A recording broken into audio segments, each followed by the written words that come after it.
Outdoor experiences, and this is based off of experience and seeing the impact as well it's had on my clients. I actually tend to prefer outdoors because, like I said, there's the sun, there's the trees, the fresh air. I've seen that the overall benefits for outdoor Pilates is actually pretty good because you're incorporating the vitamin D, for instance. Welcome to Reclamation, the podcast where conversations meet practical insights, guiding you through the maze of behavioral science to empower better public health outcomes. With a passion for bridging the gap between medicine, psychology, and sociology, Tabo brings a unique perspective to every episode. Get ready to reclaim your understanding of health and behavior. This is Reclamation.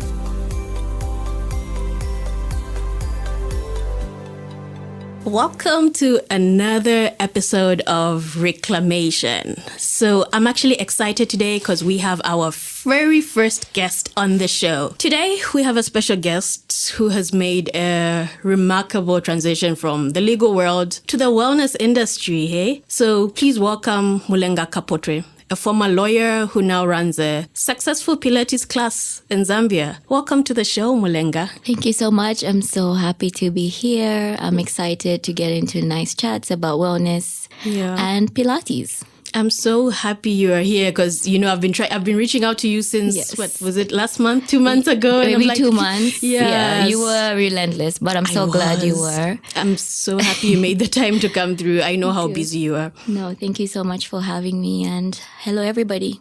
So, Mulenga, your journey from being a lawyer to a Pilates instructor it's inspiring. It's ballsy, as I always say. So can you share with us how that happened? What motivated you to make this career change, I guess? Is it a career change? I guess it could count as a career change, and it's definitely different. It's something I didn't see coming. Yeah. So I'm still a lawyer. I still consider myself a lawyer. I still have my law degree, but my transition, I'll give a bit of a brief background. Sure. So I was admitted to the Zambian bar in 2019, and I spent 5 years in practice. Wow. I loved practicing law. It was amazing, but it was also a very stressful time for me. I handled the stress well, but I noticed that my default state was usually anxiety, stress, fatigue. So during that time, I then started to look for ways to self-care, ways to take care of my mind, ways to take care of my body, especially ways that were convenient, things I could easily do. I had tried gym for a bit, but I was never really consistent with gym. So I wanted something I could easily do from home. And that's how I stumbled upon Pilates. I bought a yoga mat and I was able to do the workouts in the comfort of my home, in my living room or outside. And one thing I noticed, I was doing it mainly for my body and for the self-care, but I didn't expect how it would actually affect my mental well-being. During that time, during the times when I'd have my workouts, I was able to just zone out and find a nice Zen place. It helped with my breathing, which was then tied to a lot of mental clarity. It was tied into calming my nervous system, releasing that stress and anxiety. So it was a lot of benefits, really, that, it was all-encompassing. So I was working on my body, toning, shaping and strengthening my body, but at the same time finding that mental clarity and releasing the stress when I needed to. It just became my happy place. So at first I was doing it for myself, but as I got confident, I started posting videos about it. I then started receiving messages from people saying they had also started their Pilates journey, and it was just nice to sort of form that community. At this time, I still wasn't thinking of teaching, not yet, but slowly started feeling inclined into, instructing. And after 2 years or so of doing the workouts by myself in my living room, I then considered the Pilates certification and instructing, and that's how that started. Wow. So at this time, I still wasn't sure whether I'd do it full time. So I was still pursuing my legal career and then doing Pilates part-time. But by January this year, I'd made that decision and I left the corporate world. Wow. So that is how Lunacore Pilates came about. Yeah. And no regrets. So happy. Wow. That's actually, even I didn't know that. But thank you for sharing that. So I noticed you mentioned how you were not consistent with the gym, but then you found a way of doing it within your home. How did you navigate that with the environment? What made you consistent with doing that at home, since you found something that works for you at home? How exactly did you go about that, ensuring that it keeps working for you at home? Yeah. So I think one thing that was key for me was convenience. Because usually when you put yourself through a lot of pressure or, getting up from home, getting in your car, then taking that drive to the gym, it's not always convenient. It isn't. I mean, I'm speaking for myself. There's people that find it convenient, of us, me too. But speaking for myself, that was not convenient. But just knowing I could get out from bed and take a few steps to my living room or step outside and it's a nice, beautiful morning, the sun is shining. It was just that convenience, I think, that allowed me to stay consistent. And there was also something about being in the comfort of my home that was very relaxing. When you're going to the gym, for instance, you're around other people, so you might be conscious of the people around you, or you're not necessarily very comfortable yet. Yeah. So I was in the comfort of my home, and that allowed me to just be calm about it. And so I think the convenience and the comfort is what allowed me to be consistent. Yeah. And then with the outdoors, there's just something about being outdoors as well that was then adding on to the benefits I was deriving from my workouts. Yeah. Be it the sun with the vitamin D, it just feels really good to be outside. The trees, the green grass, the fresh air. So all those little things just allowed me to be consistent, and also knowing the benefits, like knowing how I was feeling after a workout. If I woke up a certain day and I was low, I knew that as soon as I worked out or as soon as I stepped outside and did my practice, I would then feel better. Nice. So that's what allowed me to be consistent. Okay. So you have mentioned that you sometimes do it indoors or outdoors. Yes. How does the environment impact that? Like, how do you think other people can maybe modify their environments to encourage that consistency sometimes? Because I'm sure despite you being able to do it at home, there might be days when you're not really up to it, despite you knowing the benefits. Because I always keep saying it's one thing to know, but actually doing, like, true. So how have you played around with that? Yeah. How can others do it as well? True. So I think with the outdoor experiences, and this is based off of experience and seeing the impact as well it's had on my clients. Yeah. I actually tend to prefer outdoors because, like I said, there's the sun, there's the trees, the fresh air. I've seen that the overall benefits for outdoor Pilates is actually pretty good because you're incorporating the vitamin D, for instance, the fresh air, and there's that nice release of the endorphins, not just from the workouts, but from the environment supporting your practice. It's also more grounding to be outside. Being out in nature also brings out that sense of awe. It just feels good. So I think the overall benefits I've noticed, well, both are good, but I prefer outdoors because you have that extra support from the environment, which also assists again with the mental well-being. There's just something about being outside on a beautiful day that just brings this nice sense of clarity as well. So I think switching up the environments does assist. You can't always be outdoors. Sometimes the weather doesn't sucks, allow. or maybe you're in you live somewhere where maybe the outdoors isn't very calming, and so indoors is also good. But just switching it up every now and maybe then. Coming for a Lunacore Pilates class because we do it outside at Lukanda Beauty Center, which is a beautiful spa, or coming for one of our retreats. That would be a nice way to just switch it up. So both are good, but I think the environment provides that extra support when you're outside.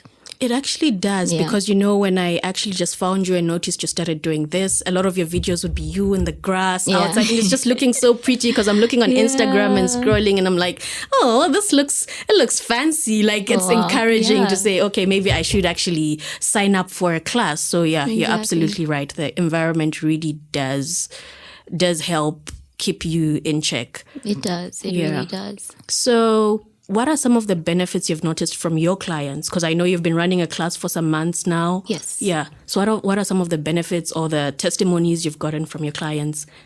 Okay. So the testimonies have actually been quite overwhelming. Yeah. And we've recently started a series where we're recording some of our clients and they're just explaining the benefits that Pilates has had for them. I also received testimonials, which we also put on our social media. Yeah. So I'll start with the body. Obviously, it tones and strengthens your body. So I've received reviews where clients are feeling that their bodies are more toned. Yeah.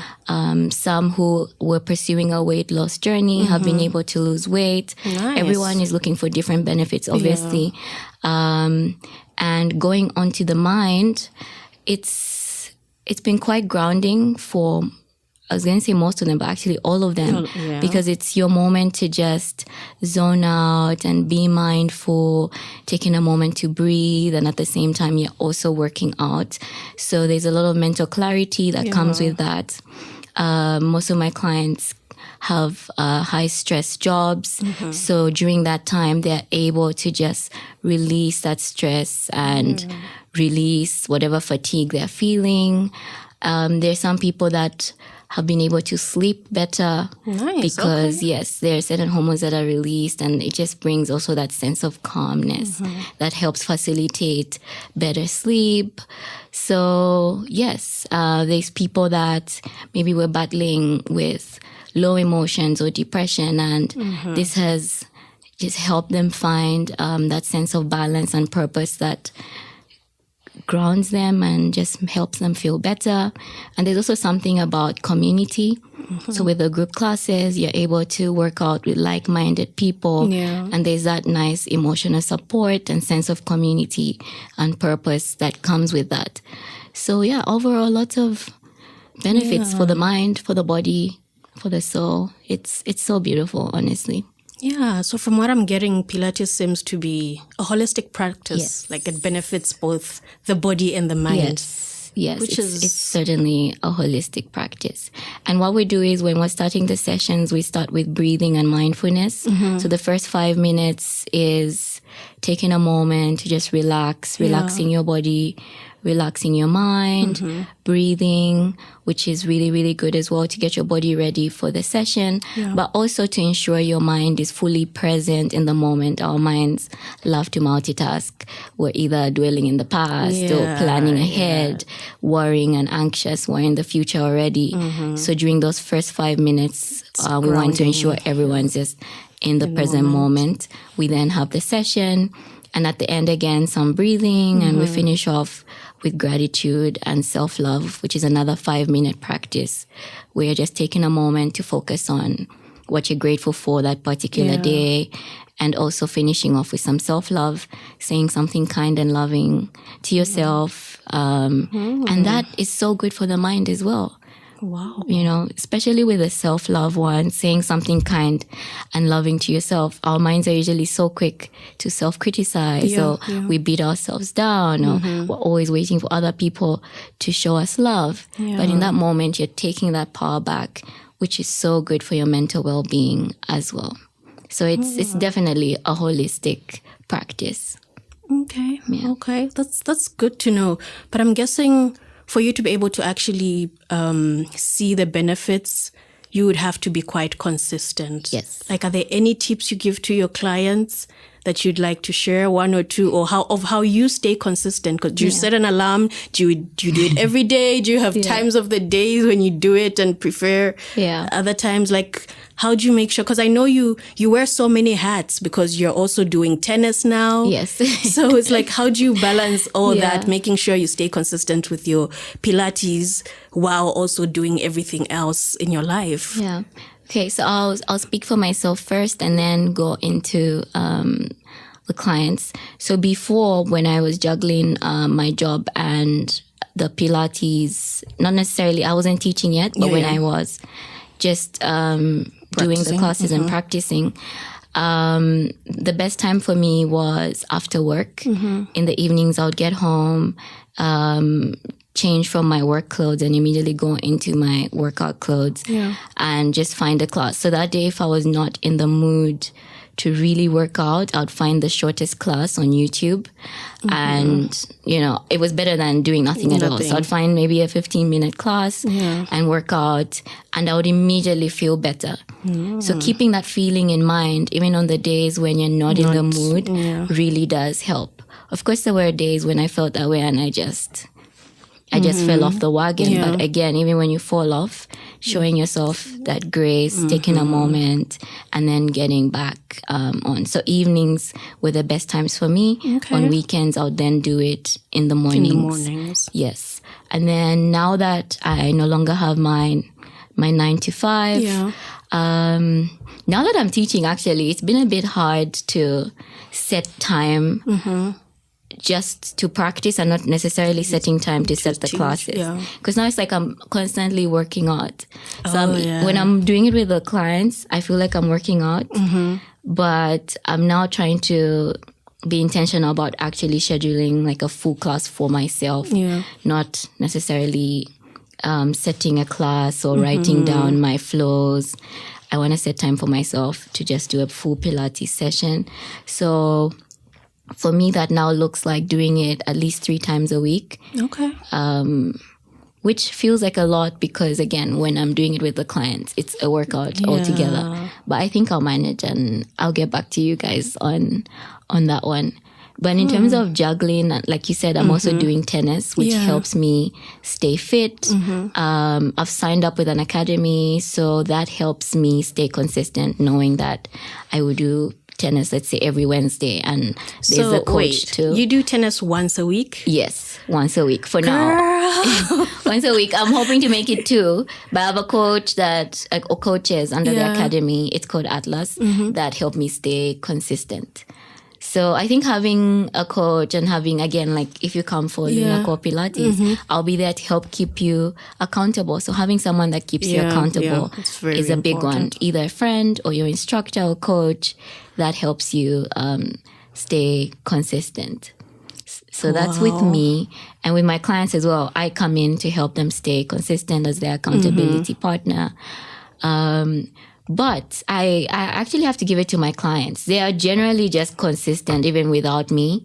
They're usually people that are very dedicated and committed to their wellness journey. I guess because the benefits are that good. Yes, because the benefits are that clear. So, wow. Yeah. I'm so inspired right now because fitness is something I have been pushing for so long.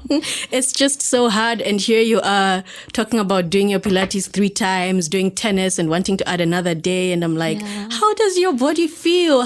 So is this for everybody? Like Pilates, like somebody like me who's lived a sedentary lifestyle, I would say, and I'm trying to get into it. Yes. Are your classes for everybody? Please tell us who your classes are for. My classes are for everybody. But I would say my target market is people that are trying to transform their lives, take a moment from the hustle and bustle, taking a moment to just take control, take charge again of their minds, their bodies, their souls. You're going to strengthen your mind, strengthen your body in the process as well. Really, it's for everybody. It's for everybody. So come through. So I won't have too much pressure, eh? No. The stretches. No. And honestly, I suppose you won't know till you actually try a class. Yeah, true. But once you come for a class, you will know that it is certainly for you. It is, and you will not regret it. Okay. Well, so I guess consistency is key when trying to maintain a healthy behavior. I mean, you have an amazing body. Your skin is glowing. What other things are you doing to help keep healthy? Like food, juice. I saw recently that you partnered with some juice. Yes, Z's Juice Bar. Yeah. Yes. Can you tell us about that? Is that helping you?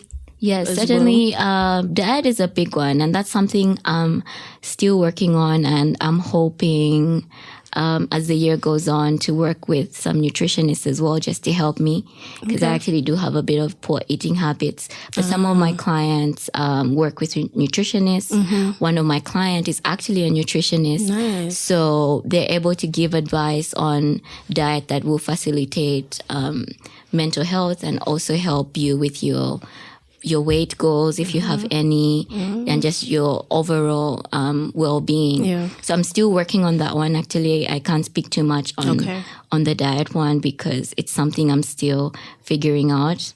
And I'm sure a lot of people will relate as well. Yeah. Just finding what works for you. But I do have friends that really do incorporate like proper nutrition diet, and I've seen how amazing that has worked out for them, especially incorporating that with the workouts.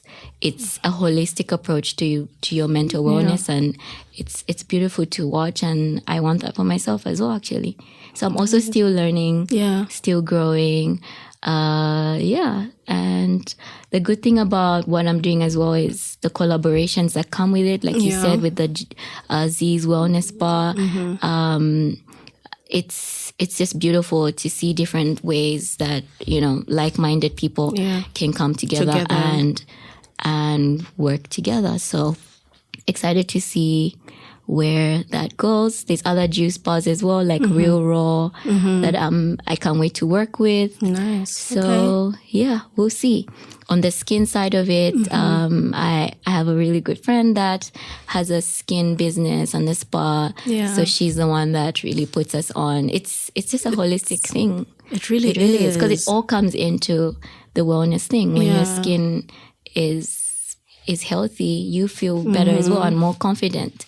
When your body is whatever way you want it to be, whatever wellness goal or body goal you have for yourself, when you reach that goal as well, it brings a sudden boost of confidence. And also the journey to those goals, just giving yourself grace through each period. It doesn't mean when you haven't yet reached your skin goals or your body goals, it doesn't mean that, you shouldn't feel good about yourself. So it's all just it's a process, honestly, and it's a beautiful journey, really. It is. Actually, speaking of collaboration, you recently had a brunch? Was it a month or two ago at Nkwashi? Yes, with Nkwashi. That was amazing. How was that? Like, what were the benefits of that? Yes, so we were by the lakefront.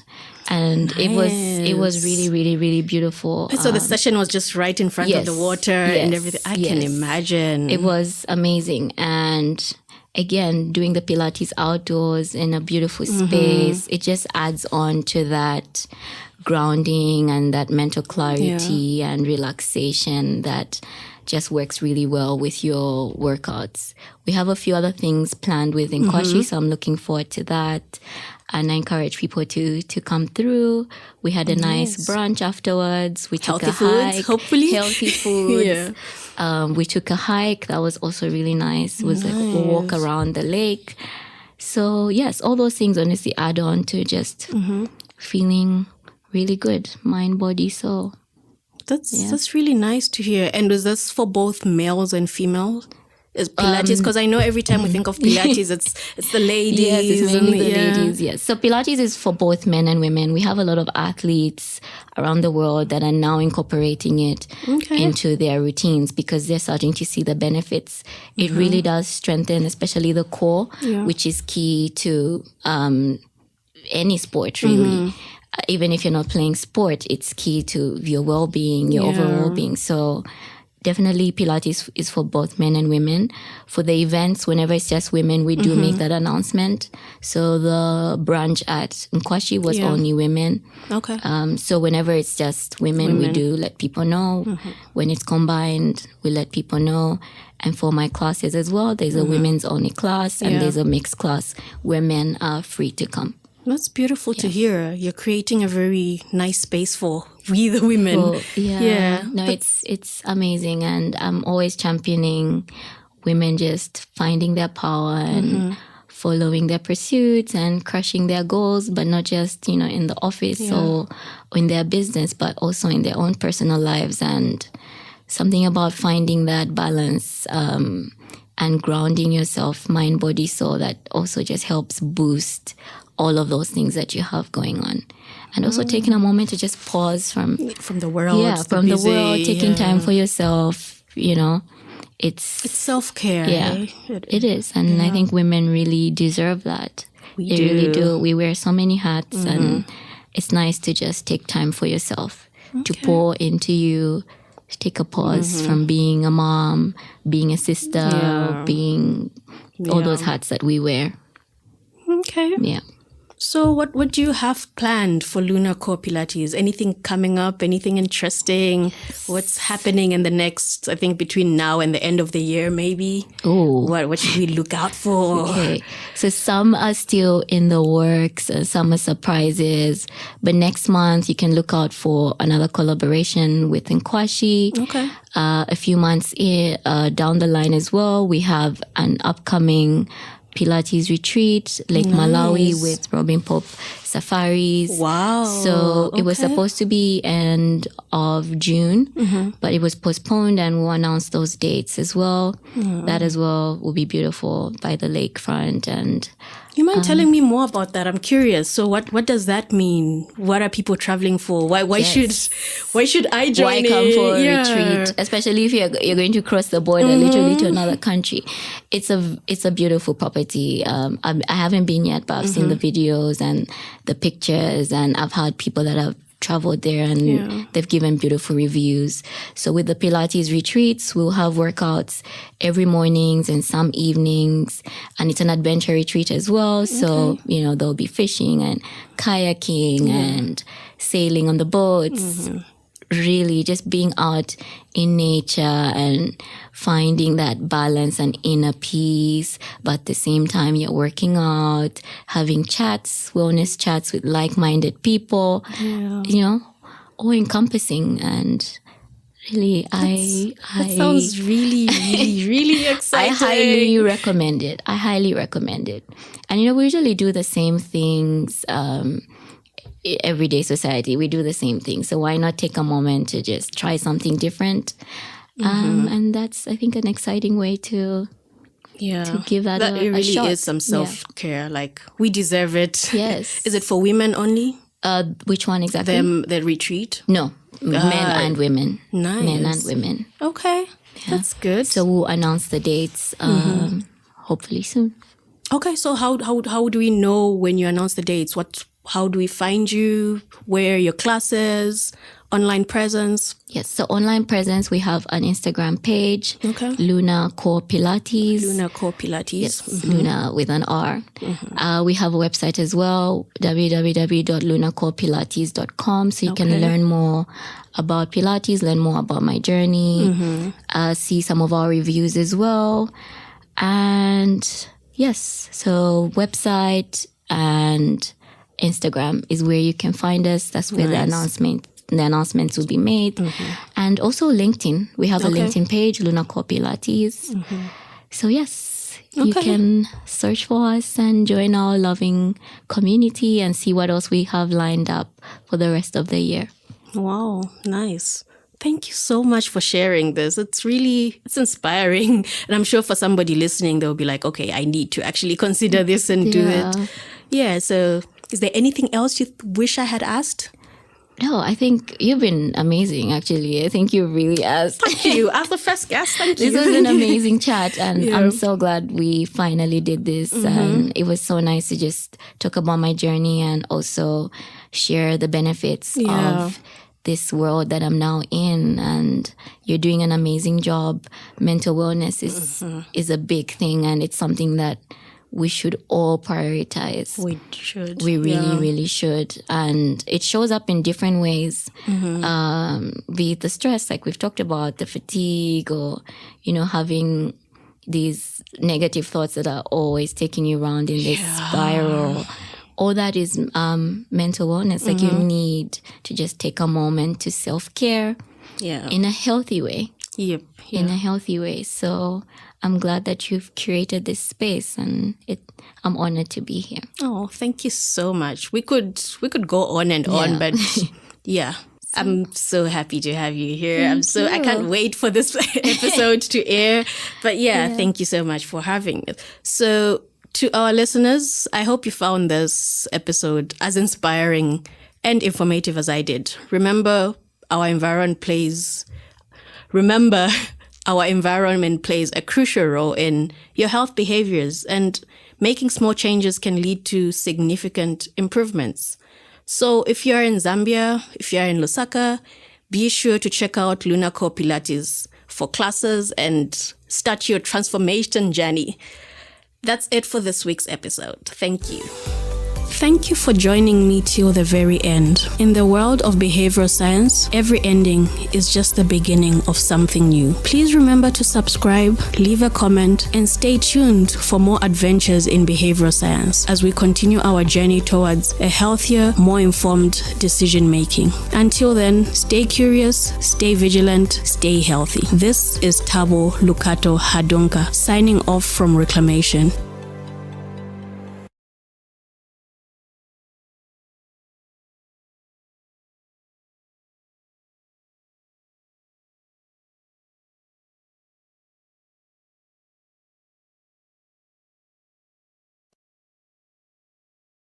Biases that actually control how we make the health decisions we do. Now, there are actually over 170 cognitive biases. I don't know why we keep adding cognitive biases. I don't know why we have so many. Welcome to Reclamation, the podcast where conversations meet practical insights, guiding you through the maze of behavioral science to empower better public health outcomes. With a passion for bridging the gap between medicine, psychology, and sociology, Tabo brings a unique perspective to every episode. Get ready to reclaim your understanding of health and behavior. This is Reclamation. Welcome back to Reclamation. You've made it to the third episode. Wow. So, it's actually so hard to talk so clearly and try to be fluent and try to be clear enough for people to understand what you're trying to say without them having to see you. And so it got me thinking about how I decided to start this podcast. Before starting Reclamation, I had to think about why I wanted to have the podcast. I had to think about if I was capable of actually hosting a podcast, if I had the time, if I had the energy, what I wanted to talk about, who the podcast is for. And that made me realize just how much thought got into the planning of the podcast, the planning of the episodes. What am I going to talk about? Who is it for? Is it going to be beneficial? Is it, everything, all the, how am I going to record it? How's the editing going to be done? On what platforms? There's just so much thought that goes into preparing for a podcast and putting up an episode. But then this week I was attending a scholars bootcamp, and during the tea breaks we have options of having either coffee, tea, or a cold drink. And for some reason I didn't have to think it through. I automatically knew I had two options. Despite being given three, in my head, it's like I only had to choose between the coffee or the cold juice, because that's what I like. That's what I prefer. And I had just been interchanging between the two continuously throughout the days. I didn't really give it a thought. It's not something that it just happened automatically. It made me realize how there's some decisions we make that we actually have to put so much thought into looking at, why do I want to do this? How am I going to do this? But then there are other decisions in our life that we make, and it's just, we don't really give it. It's like within 30 seconds, you know what you want to do. And I guess that applies to a lot of other things, because you can't keep spending so much time on simple decisions such as what color jersey, not what color jersey you're going to wear, because we do put some thought into that, but something like what example can I think of? What example can I give? Something about the type of spoon you're going to pick from your drawer when you want to have your cereal or something.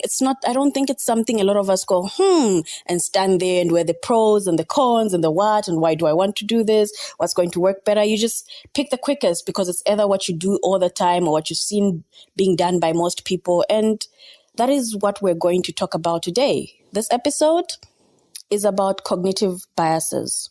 We're diving into the fascinating world of cognitive biases and their profound impact on health decisions and behaviors. When it comes to making healthy decisions, our brains play a crucial role. However, our brains are not always as rational as we think, and cognitive biases can impact our choices related to health and wellness in general. Nothing is more important to a human than health and well-being, yet certain cognitive and other cultural biases can impede the access to life-saving health and behavior interventions that we choose for ourselves.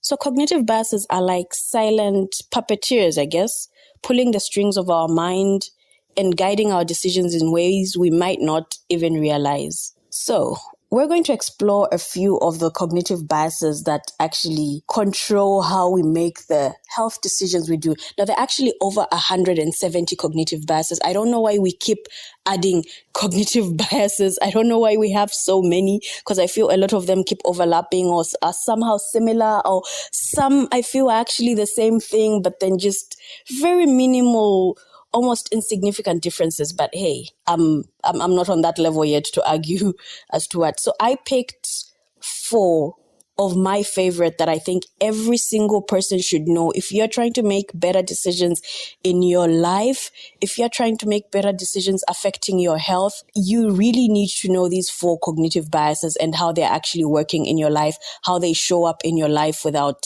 you noticing. They're literally sneaking up on a lot of us. So the first cognitive bias that I'm going to talk about is the confirmation bias. This is the first one on our list. So this sneaky bias leads us to cherry pick information that supports our existing beliefs, while conveniently ignoring the evidence to the contrary information. So imagine someone convinced that vaccines are harmful. That person is going to be scrolling the internet for articles that confirm their fears, and they will disregard all the other overwhelming scientific evidence supporting vaccinations. I'm sure we all know 1 or 2 people, right? And I mean, we saw this even during the times of COVID, and we see it continuously with all the other vaccines or all the other medications. So a lot of times you're looking for information, but you're looking for information to support the knowledge that you already have. So that can also impact how you make your decisions, what you think is healthy, what you think is unhealthy. Confirmation bias. Check, like, how has this been sneaking up in your life? are they things that you believe in and that you can support with your life and pull out articles and Google, and somehow those are the articles you're going to concentrate on, even if there are other articles suggesting otherwise. So yes, that's a very interesting one because I see it a lot. And then, this thing where you hear about a friend of a friend who contracted a rare disease, and suddenly you are convinced it's more common than it actually is. So this is the second bias we're talking about. This is the availability heuristic. So this bias usually clouds our judgment, making us overestimate the likelihood of events based solely on how easily they come to mind. Because it's something that is stuck in your mind because you remember it was a traumatic story or it moved you emotionally, and all of a sudden you think, so okay, this is actually happening more often than it actually is. So for example, if we hear about a friend's experience with a particular diet or an exercise routine, we may assume it will work for us as well without considering our unique circumstances, leading to the biased decision makings. Like, there's so many things we don't factor in: our metabolism, our watts. It's just, it worked for this person, so automatically it's working for so many people, and then we think it's automatically going to work for me. We see this in the diet plans that we adapt. We see this in the exercise routines. It happens so many times just because there are so many people who are popping up on your timeline, on your social media pages, on the media you're consuming, who are testifying to a particular health habit, and you automatically think it's going to work for you because majority of the people seem to be doing it. I don't know, but I think this bias can somehow be used for good as well. I think it can be used to encourage good, healthy behavior. More like what I try to do with my story of taking my ARVs, having an undetectable viral load, and not infecting my husband and my little baby. I guess we are trying to use it, but are we using it as much as we could? Because I see it being used in HIV, like with my story. So automatically, if more people come out, then even the few people who have the stigma and the self-denial are encouraged to do it and take their medication. That's availability, because you feel, oh, everybody else who's living with HIV is actually able to live a healthy life. So that is one way in which we could use the availability heuristic. But maybe we're not really using it enough in the health sector. I don't know. What do you guys think? Are there other ways you think we could use it better? Are they? So that was the second one, right? So the third one is the anchoring bias. So this is our next contender. It can really throw a wrench, in our health decisions. Imagine you're at the doctor's office and they throw a scary sounding number at you, like your risk of developing a certain condition.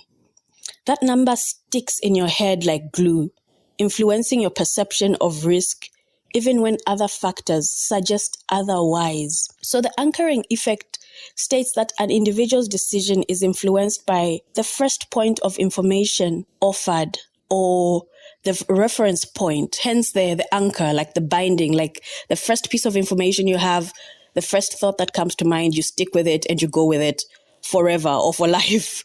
So in such a case, it can present itself in, for example, a patient may feel signs of relief, after taking some medication for a few days, and you suddenly feel relief, and that sticks in your head, and you conclude that, oh, you know what, I'm cured, not realizing that the ailment may still exist in subdued manner, and the medication's course need to be fulfilled for full treatment. And I think this is the leading cause behind the looming global antimicrobial resistance crisis that we're currently facing. Because as people do not complete their prescribed antibiotic courses, the infection that is actually causing the microbes continues multiplying and are not completely terminated.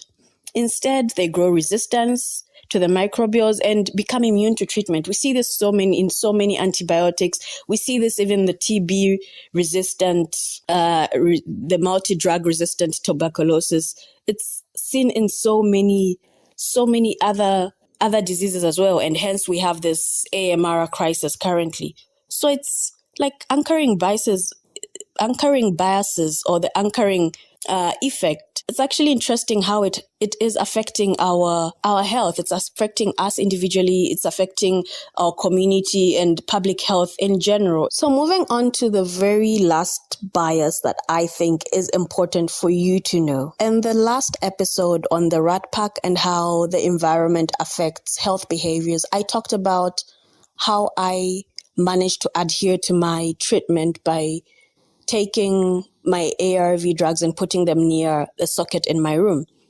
So this is connected to this bias I want to talk about, the projection bias. So this is a common cognitive bias, and it often leads individuals to make short-sighted decisions based on their current emotions and belief. So this bias, I see it a lot in people who are living with chronic illnesses, especially because in that moment, you are so determined to change your life, so determined to live a healthy life, so determined to do right and follow the doctors' and physicians' orders. You're given treatment, you're told to take it in a specific way, and you are so sure you're going to do it.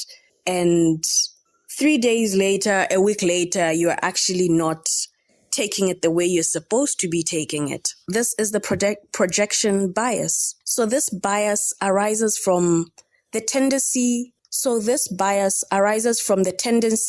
to overestimate how much our future selves will share our current preferences, values, and beliefs. So just because in this moment you're feeling motivated to do something, you believe that is always going to be like that in the future. In the realm of the healthcare, as I said, where chronic illnesses demand the long-term management and lifestyle changes, it's crucial to address this bias because we need to promote healthier habits and to improve patient outcomes. So the projection bias can actually significantly impact decision-making regarding health-related behaviors. So patients may underestimate the extent to which their future selves will prioritize their health, leading them to make choices that cater to their immediate desires and emotions rather than their long-term well-being. I mean, we see this in the patients that are struggling with substance misuse of a particular substance and are not ready to give it up because they believe they are okay, they believe they are fine, and do not realize or do not anticipate that in the future what they're actually feeling and believing, because what is currently happening is giving them immediate gratification. It might change. Their beliefs, their priorities might actually change. And that's why in the last episode, I talked about how I look out for future me because I might not always be motivated or remember to take the medication. So this is a very common bias we see. This is a very common bias we fall victims of. I mean, a lot of us actually fall victim of this in just the way we choose to buy our snacks. You know, when you're motivated, you're starting a new month and you're like, I'm done with all the junk food. I'm only buying healthy snacks, the fruits, the vegetables. And then later you get home 2 days in and you open your fridge, you open your drawers, and there's nothing that you really want to eat because you filled it up with the healthy stuff. So that is one way of actually trying to avoid this projection bias. That's one way of actually knowing about it and trying to do something about it because you know it's going to happen and you are looking out for your future self, as I had said. So that's something you need to ask yourself how it might be creeping in. Do you overestimate the future you, how capable future you is of looking out for yourself? So yeah, that's something to think about. So knowing about these cognitive biases is one thing, and I cannot say that you can completely avoid them. Being aware of a cognitive bias doesn't mean you can completely avoid them. It's almost like saying, because I am aware that bullets make ouchies, therefore I can dodge them. Like, we know bullets, we know the impact bullets have, but you can't always completely dodge them. But then the thing is, they are bulletproof. But the thing is, there's still bulletproof armor nonetheless. So it's something to actually know. It's definitely not going to help you avoid them completely. But if you know nothing about them, you can't do anything at all. And the people who actually know about these biases can weaponize them against those of us who may not actually know about them. So what can we actually do now that we know them? We need to equip ourselves with some tools to combat their influence on our health decision. Tools such as seeking diverse perspectives, surrounding ourselves with a variety of viewpoints can help challenge our biases and lead to a more well-rounded decision-making when it comes to our health. Like, we need to hone our critical thinking skills by questioning assumptions. Like, just because we've always believed something doesn't mean it's true. So by interrogating our beliefs, we can uncover hidden biases that are actually contributing to our decision-making when it comes to health. So biases aren't actually completely bad. Biases are not bad. We humans rely heavily on these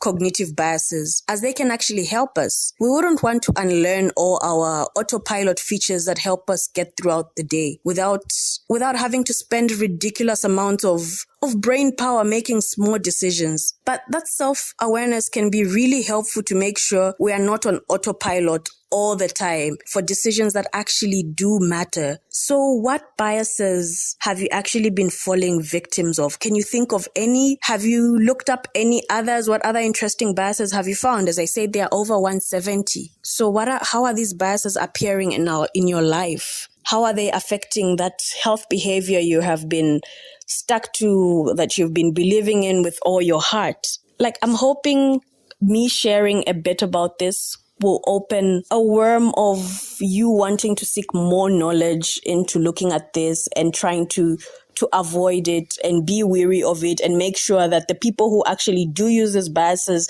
the people who are after our money, people use it for marketing. You're actually not falling victim of these biases. Please let me know if there are any other interesting biases that you found. You can please share them on the comments if you're listening to this on YouTube. I would really like to hear about these biases and how you think they have shown up in your life. So that is it for today's episode. I hope after this, we have realized just how much power our brain has, and we can actually use that power for good and to change our lives. So that's it for today.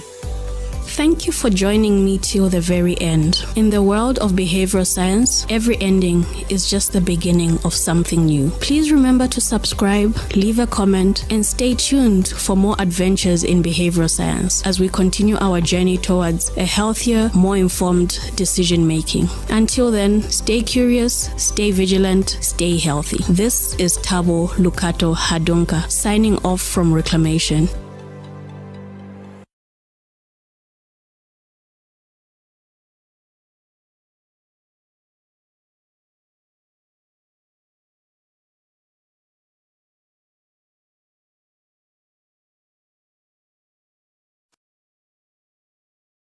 Three major ways in which our surrounding might be holding us back from being the person we want to be, or from doing what we want to do, or from quitting the bad habits and behaviors we want to. Welcome to Reclamation, the podcast where conversations meet practical insights, guiding you through the maze of behavioral science to empower better public health outcomes. With a passion for bridging the gap between medicine, psychology, and sociology, Tabo brings a unique perspective to every episode. Get ready to reclaim your understanding of health and behavior. This is Reclamation. Welcome back to another episode of Reclamation. So, for somebody like me living with a chronic disease such as HIV, that means I have to take my medication every single day for life. And that can be a bit hard to do because it's not a normal thing. It's not everybody who's taking medication every day. It's not a natural way of life. So it's something that you have to be deliberate about doing in order to stay healthy and stay fit. So when I actually decided I wanted to get serious with doing this life thing, I went into a deep dive to figure out how I was going to ensure I take my medication every day. So I actually checked out the definitions of a habit and of behavior, because if you're like me, I even till date, I still use these words interchangeably. Is that a word? Yeah. I still use both of them the same way.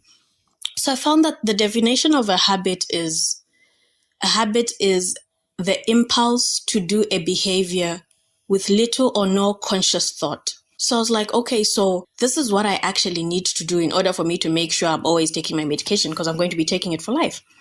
And a habit is like brushing our teeth every morning. That would count as a habit because you don't really give it thought and it's repetitive. And you're not really conscious about it. Well, at least for most of us, like you know that every morning you have to do that. So how was I going to get my mind and my brain to turn taking my medication every day into a habit? And I just discovered during that same period how the environment actually plays such a huge role in the habits you're trying to form, in behaviors you're trying to form, be it new healthy behaviors and habits, and even habits and behaviors that you're trying to avoid and stay away from. Sometimes the environment can just be working against you. So in this week's episode, we're going to uncover the hidden nudges in public spaces that can push us towards healthier habits or pull us into the unhealthy ones, and how even the smallest changes in your home can help create a healthier habit. And we'll also talk about why I chose to keep my medication right next to the socket in my room. So because you've already figured out from the last episode willpower is never enough. There's so many things we want to do, but willpower is just never enough. If you haven't, from the last episode, please go back, listen to the episode, and then you can continue with this one. So in the 1950s and 60s, scientists believed that addiction was all about the drug itself. They thought morphine was just a siren that caused people and people can't stay away and resist. So they set up these little tiny rat condos, or individual cages rather, each with a water dispenser containing morphine and other opioids. It was like a cocktail of drugs. And the rats had control over how much morphine they took because there was a lever connected to each rat and they could push it according to how much they wanted into their system. And obviously, the rats got addicted because they would always keep pushing the lever and infusing more of the drug cocktail into their bodies. So they slapped up the morphine water like their life depended on it. In the 1970s, though, Dr. Bruce Alexander, a Canadian psychologist, was like, hold up. He looked at the lonely morphine-sipping rats and thought, something smells fishy here. Or maybe it was just the rat pellets. Anyway, he decided to create a rat paradise, a rat park. So Dr. Alexander and his team created a large, comfortable environment for multiple rats. This environment was spacious with toys, tunnels, and other forms of social and physical stimulation. Everything a rat's heart desired, I guess. And the researchers, Dr. Alexander's team, believed that this setting was a closer representation of a rat's natural habitat than the standard laboratory cages that were always used. Now here's the twist. 2 groups of rats were used in the experiment. One group lived in the standard lab cages, isolated from the other rats, while the other group lived in the enriched environment of Rat Pack, the one with the rats' heart desires. Both groups of rats were given access to 2 water bottles, one containing a solution of plain water, and the other was containing a solution of the water mixed with the cocaine and the other opiates, the drug cocktail. The rats could choose which solution to drink on their own accord. And the rats living in the enriched environment of Rat Pack consumed significantly less of the drug cocktail than the rats that lived in the standard lab cages. So Dr. Alexander's team concluded that social and environmental factors in Rat Pack, such as the social interactions and mental stimulation, played a crucial role in reducing the rats' inclination to self-administer the drugged water. I think this shows just how much impact the environment has on addiction, on substance abuse, and even on human behavior in general.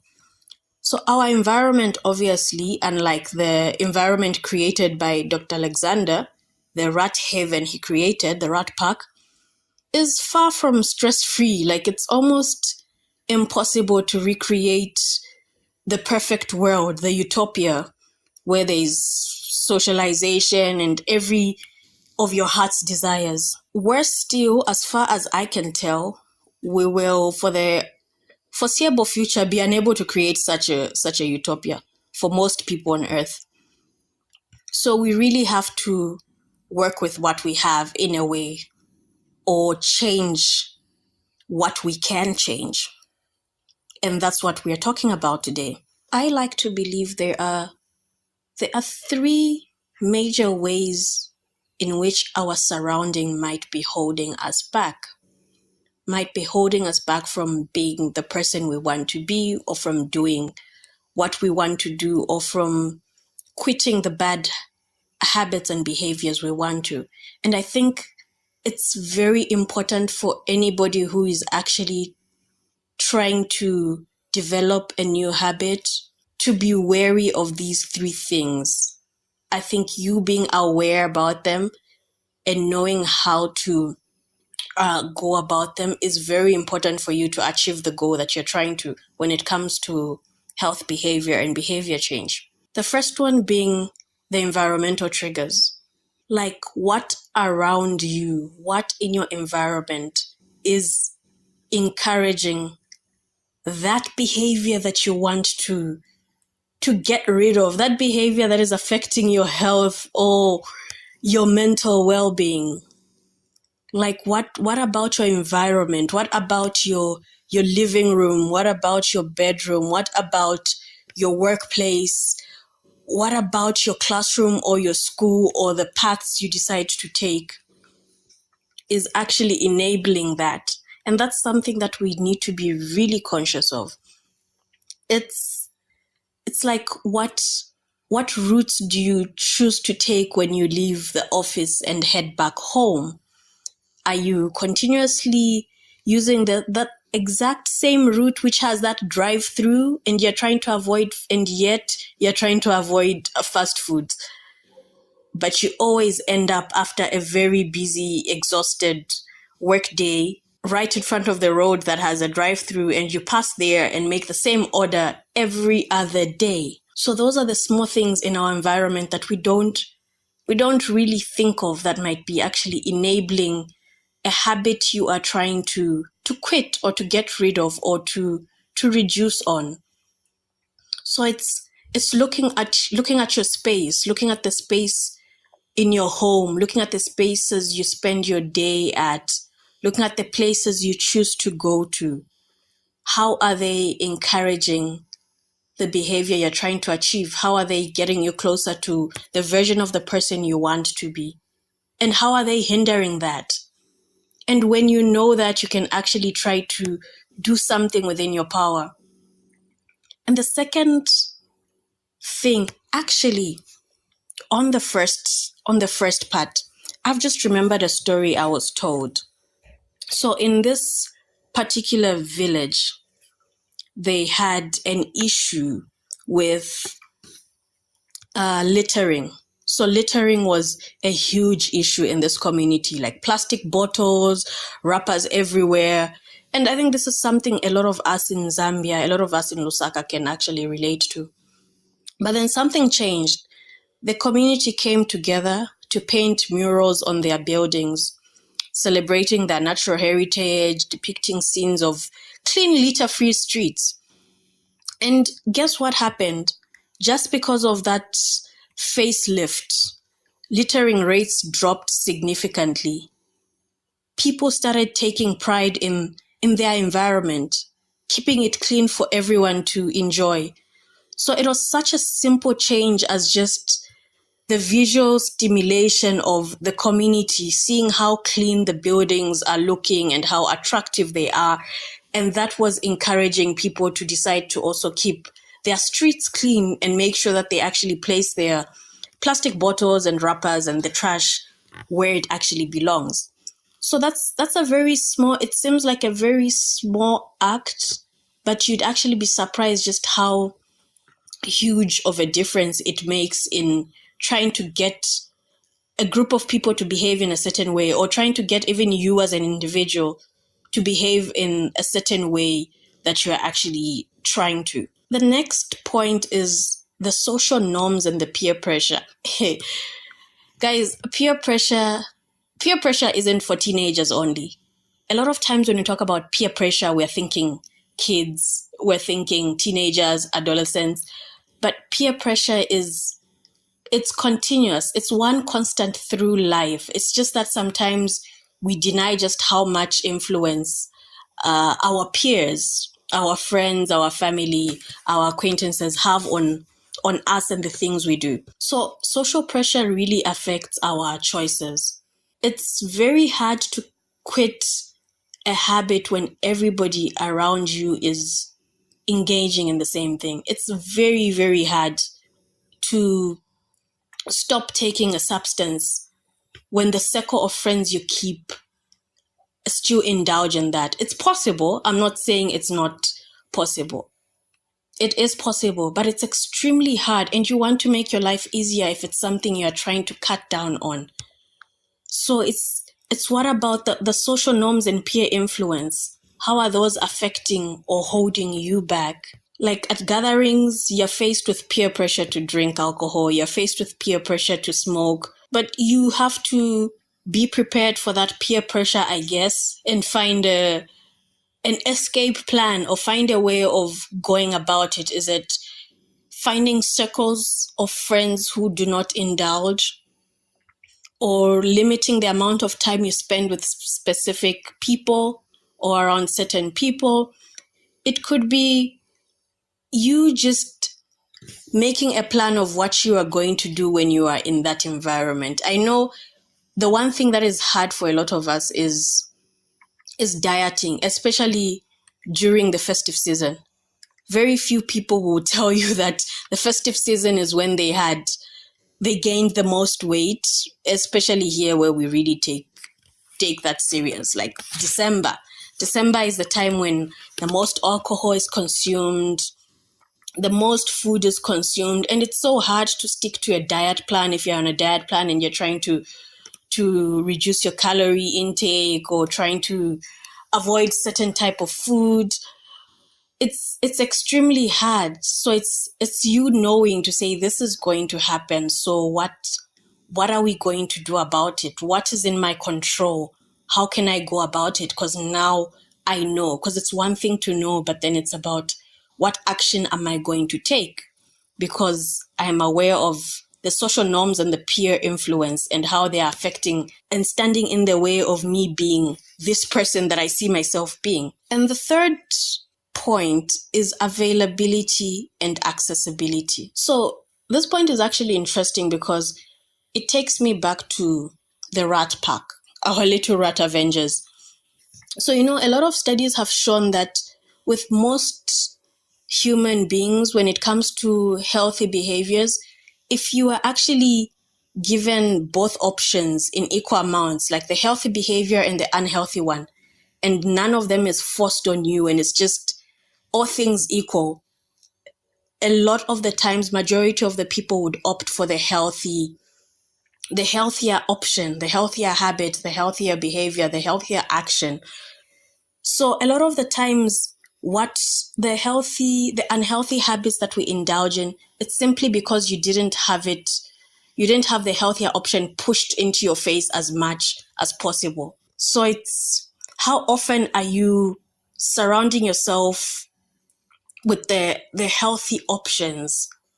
Like, are you in places where you can actually freely choose? Are all things equal? Or are you finding yourself in places where it's more convenient to have the unhealthy ones? Like the example I gave of using the route where there's a drive-through with fast food and you're actually trying to reduce on the fast food you're having. So that is accessibility and availability. Make it easier for yourself. Willpower is not enough. I keep repeating this. Willpower is not enough. Me wanting to take my medication every day is not enough. I need to also help myself. I need to think of future me. Like, I want to take my medication right now, but will I want to do it 6 hours from now when I'm actually supposed to take my medication? What am I doing to make it easier for future me? Future me could be me 6 hours from now. Future me could be me 2 days from now. Like, what am I actually doing to ensure that it's an easy option for me? The option is available. The option is accessible. So that's how I actually decided to keep my bottle of medication, my ARVs, near a socket. So I have a socket that is right by the dresser. It's very conveniently placed. And the one thing that I discovered I am consistent with, charging my phones at night. I rarely forget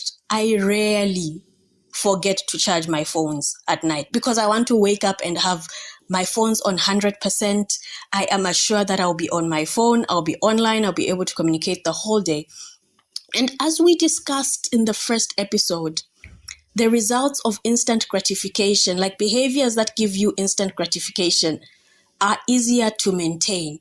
So with me charging my phone, it's so much easier because I know the results of that. I'm going to reap them the very next day because I'm going to have a fully charged phone.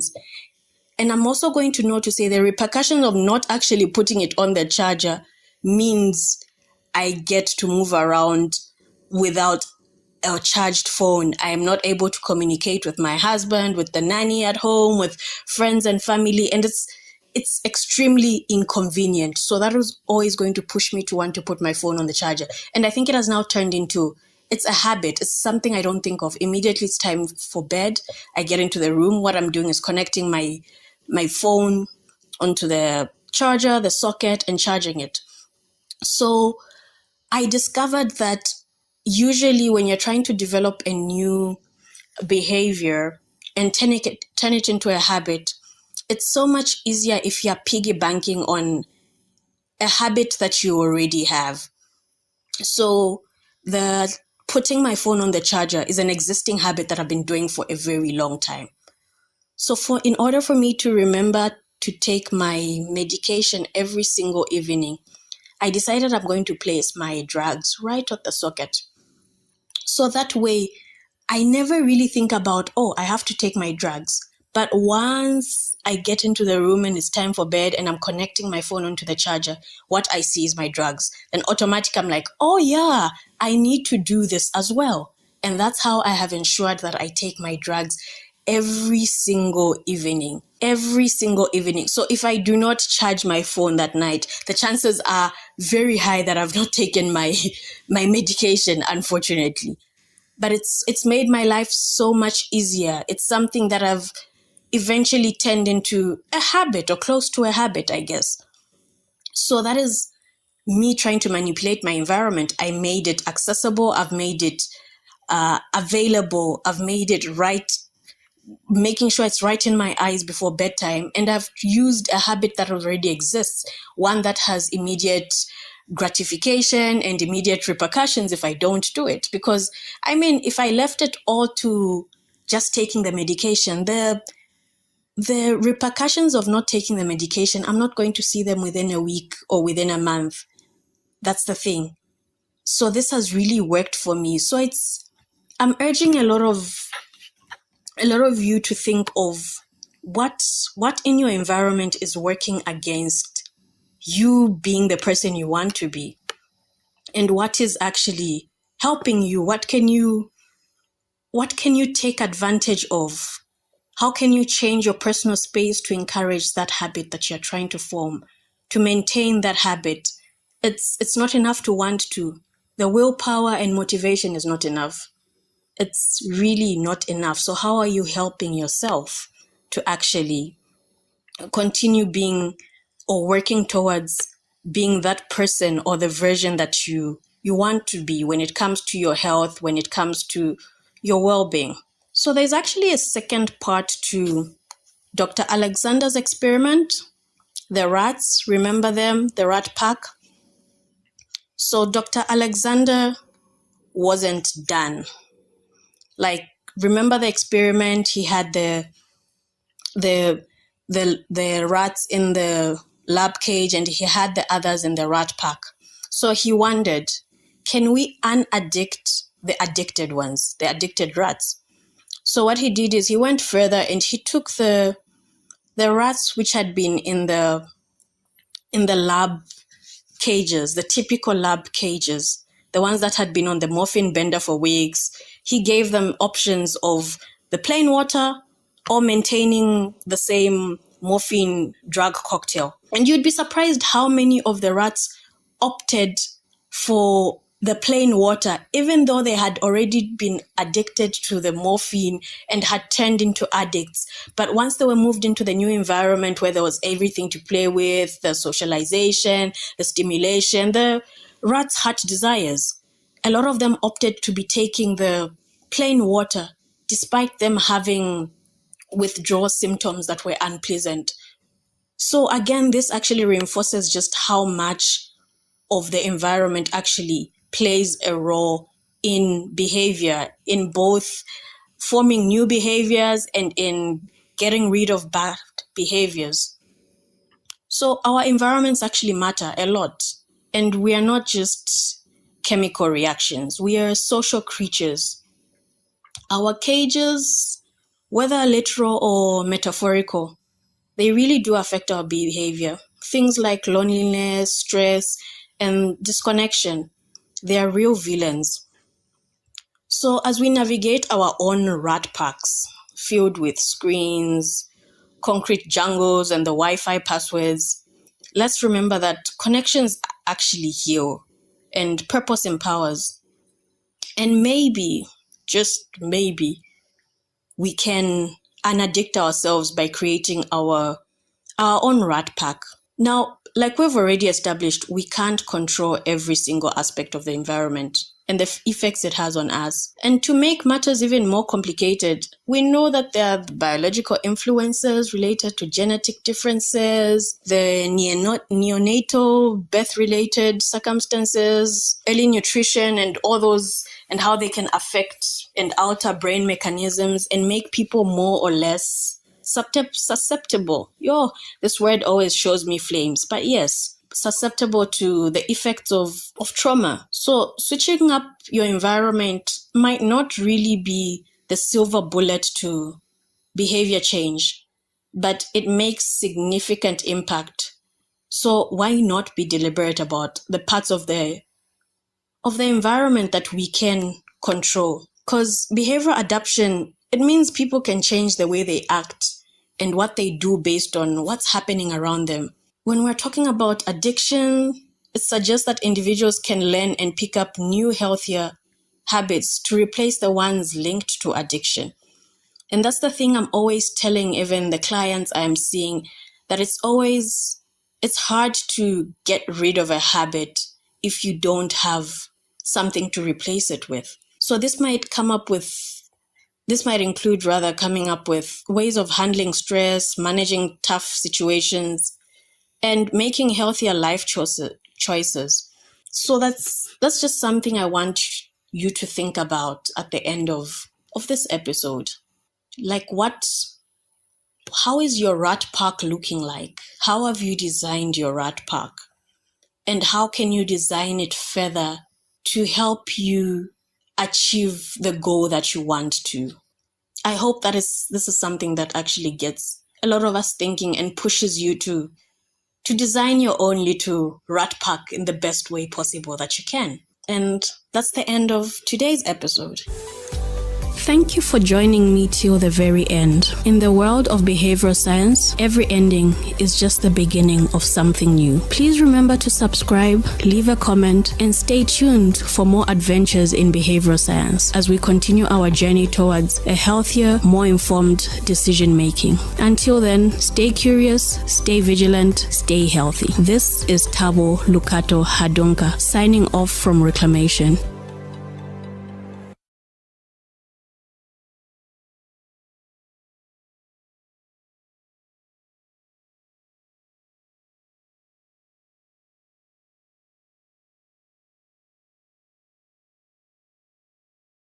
Or cut down on screen time. Behavioral science has got your back. It's like having a secret weapon in the battle against bad habits. Now let's get real for a second. Change is hard. Welcome to Reclamation, the podcast where conversations meet practical insights, guiding you through the maze of behavioral science to empower better public health outcomes. With a passion for bridging the gap between medicine, psychology, and sociology, Tabo brings a unique perspective to every episode. Get ready to reclaim your understanding of health and behavior. This is Reclamation. Hello, and welcome to the very first episode of the Reclamation podcast. I'm your host, Tabo Lukato Hadunka, and I'm coming to you from the heart of Zambia. Today marks not just the beginning of a podcast series, but the dawn of a journey we embark on together, a journey of understanding, change, and empowerment. As we navigate through the ebbs and flows of life, we often overlook the power that lies within us, the power to transform our behaviors for a healthier, happier existence. You see, this isn't just any podcast. This is a movement. It's a reclamation of our innate ability to shape our destinies through informed choices and deliberate actions. And I'm here to guide you through it all. Well, at least try to. But before we dive into the depths of behavioral science and its wonders, let me share a piece of my heart with you. For over 2 decades, I've been living with HIV, a journey that has taught me resilience, compassion, and most importantly, the significance of behavioral change. From taking my medication religiously to adopting a lifestyle that supports my well-being, every step has been a conscious choice. It's been a testament of how altering our behavior can indeed alter our lives. And that's pretty much what Reclamation is about.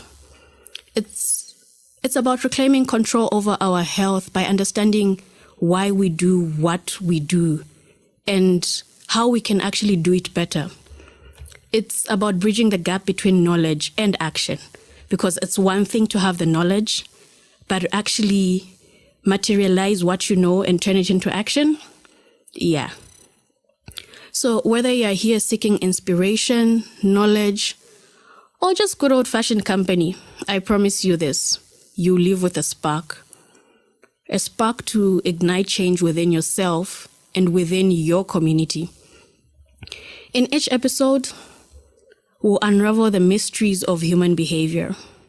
We'll explore how motivation works, why systems and culture plays such a pivotal role in shaping us, and how we can harness the power of behavioral science to enhance our lives. But yeah, more than that, we'll share stories, obviously.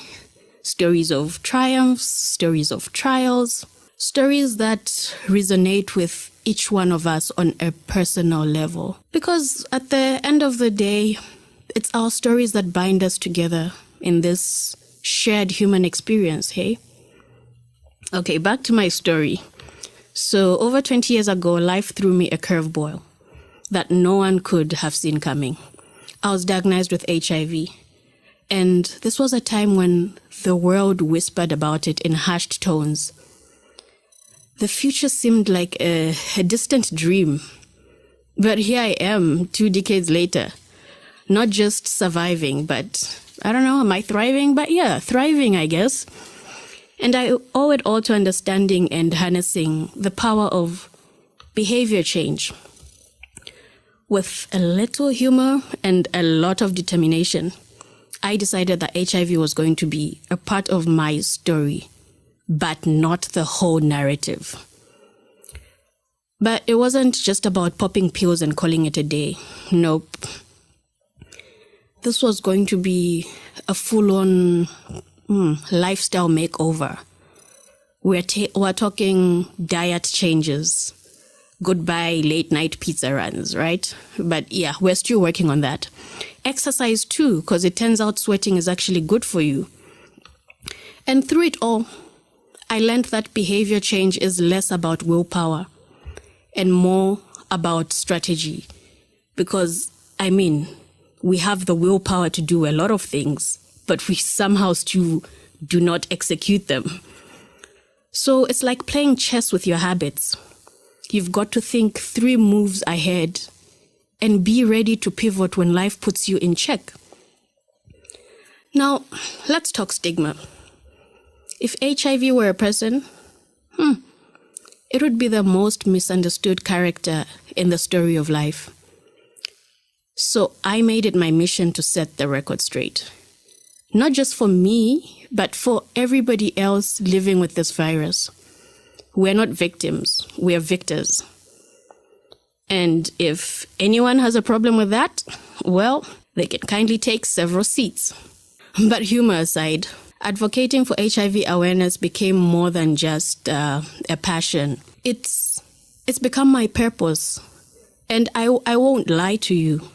There are days when the weight of it all feels too heavy to bear. Days when the fear creeps in. But, these are also the days when I usually discover just how strong I really am.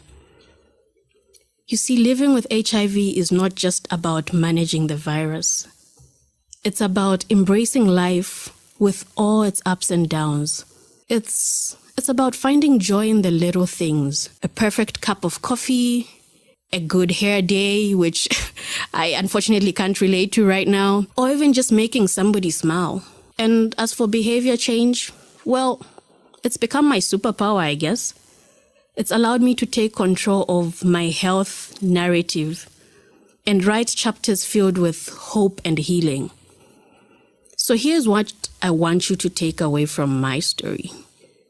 No matter what life throws at you, be it HIV or any other challenge, you have the power to change your behavior and change your life.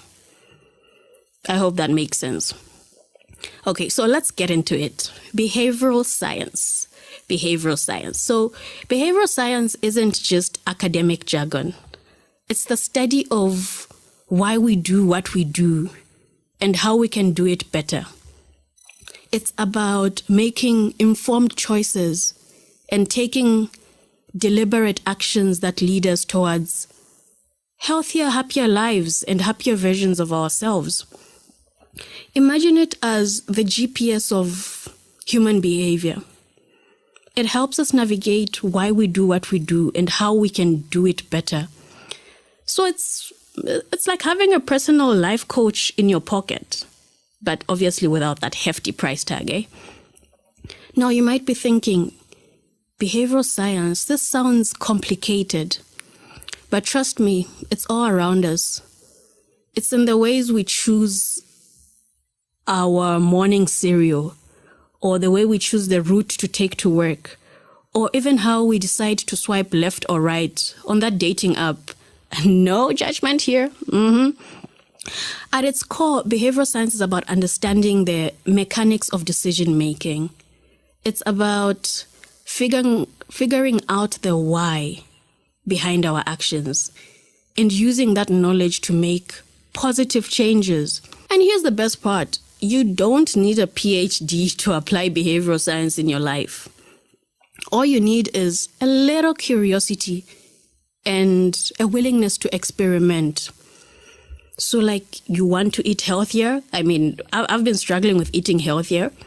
So maybe try placing fruits and vegetables at eye level in your fridge. Like don't place them at the bottom where you can't easily see them.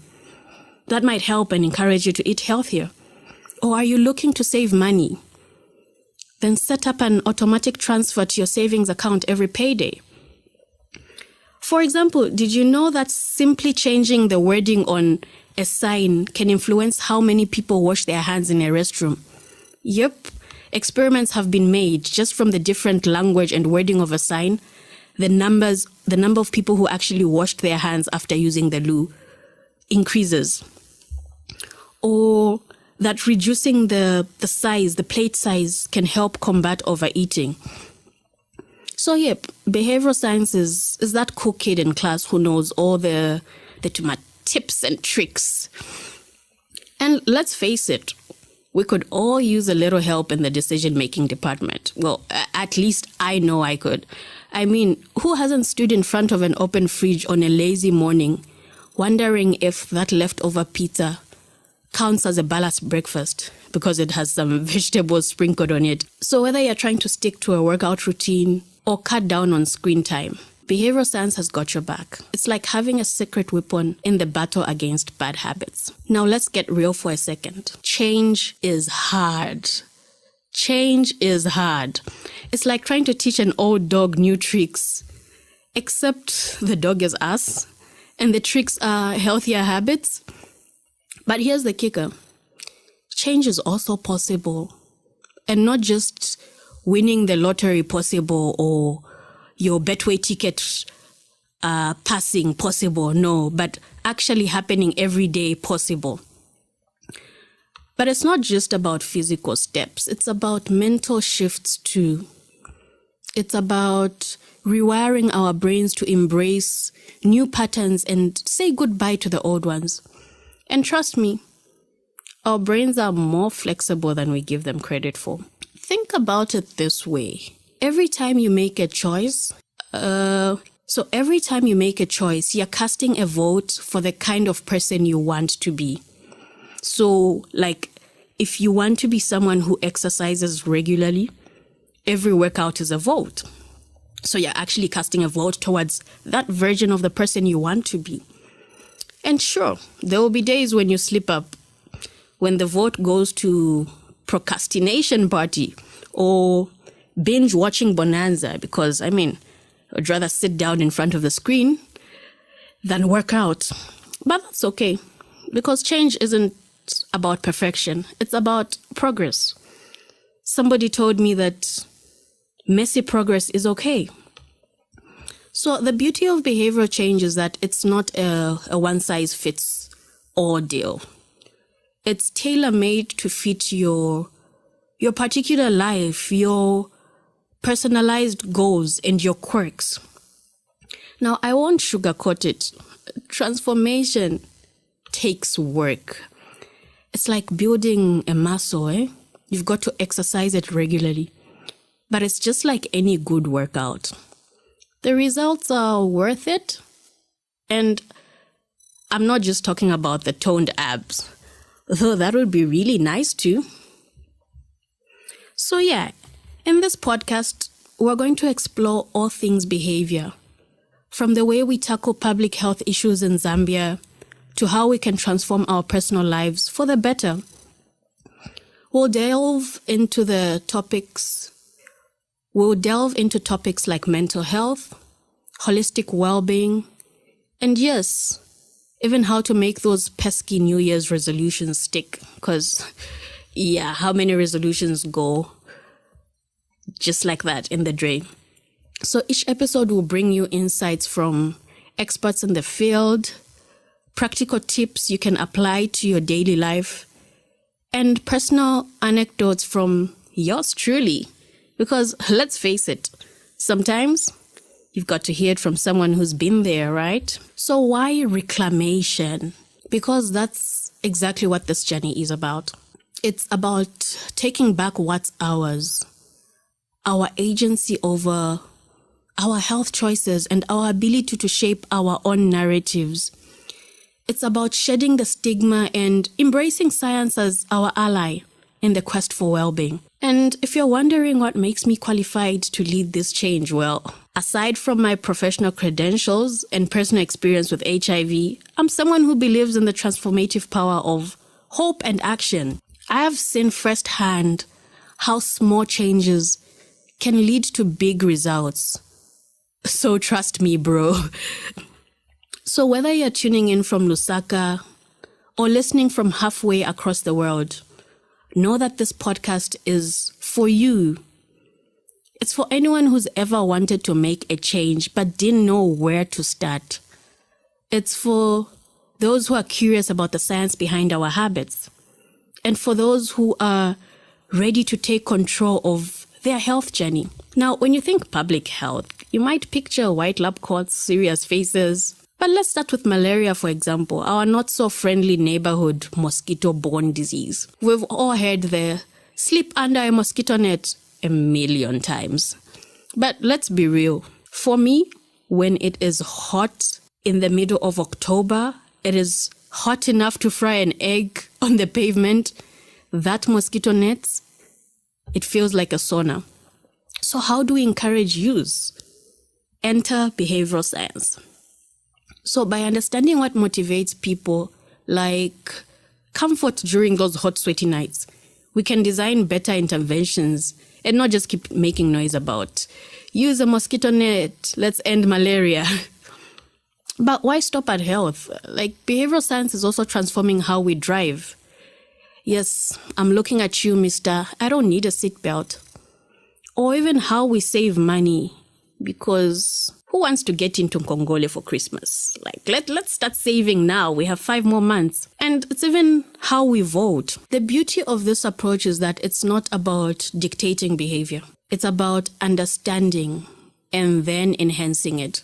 It's like having a conversation with the nation, but one where we listen first and then act. So, like, have you ever wondered why it's so hard to resist the second slice of cake? Like, you know, when you have cake in the fridge, like, I'll speak for myself. On my birthdays, there's a full cake and my husband doesn't really enjoy cake. It's very hard to control myself and tell myself I'm only going to have 1 slice in a day. That's almost impossible. We will eat that cake. I will. Let me not even say we. I will eat that cake for breakfast. I will eat it as a mid-morning snack. I will have a slice again just after lunch for dessert. I will have a slice again in the evening while watching a favorite TV show. So yeah, it's really hard to resist the second slice of cake, even when you know you should be done. Or why we check our phones every 5 minutes. Well, behavioral science has the answers. And they are not as complicated as you might think. It actually turns out our brains are wired for instant gratification. That's why the cake is calling my name. And why social media notifications are like catnip.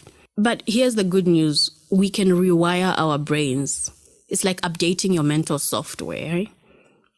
But it's not just about self-improvement. It's about community improvement too.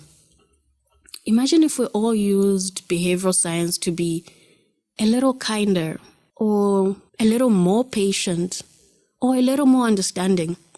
We'd be living in a utopia, eh? Or at least a friendlier neighborhood. So whether you're trying to drink more water, or spend less time in front of the screen, or using your phone less, well, at least after this episode, of course, because don't decide you've had enough gadget time for the day when I need you to keep listening to this episode. But you just need to know that every step counts. Now, let's talk about these pesky habits we all want to kick. You know, the ones like biting your nails or hitting snooze one too many times.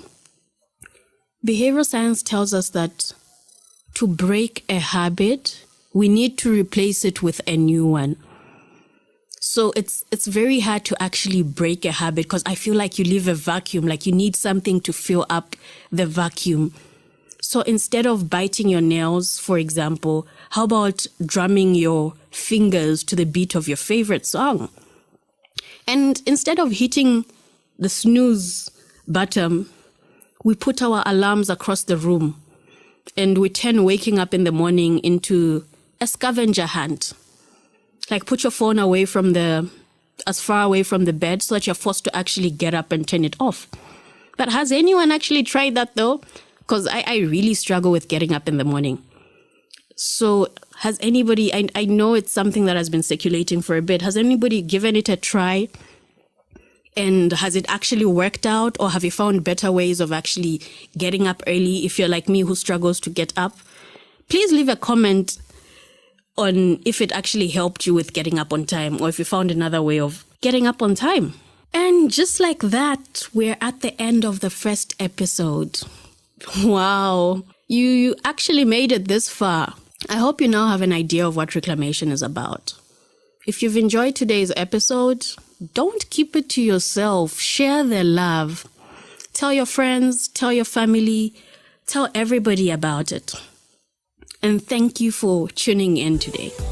Thank you for joining me till the very end. In the world of behavioral science, every ending is just the beginning of something new. Please remember to subscribe, leave a comment, and stay tuned for more adventures in behavioral science as we continue our journey towards a healthier, more informed decision making. Until then, stay curious, stay vigilant, stay healthy. This is Tabo Lukato Hadunka signing off from Reclamation.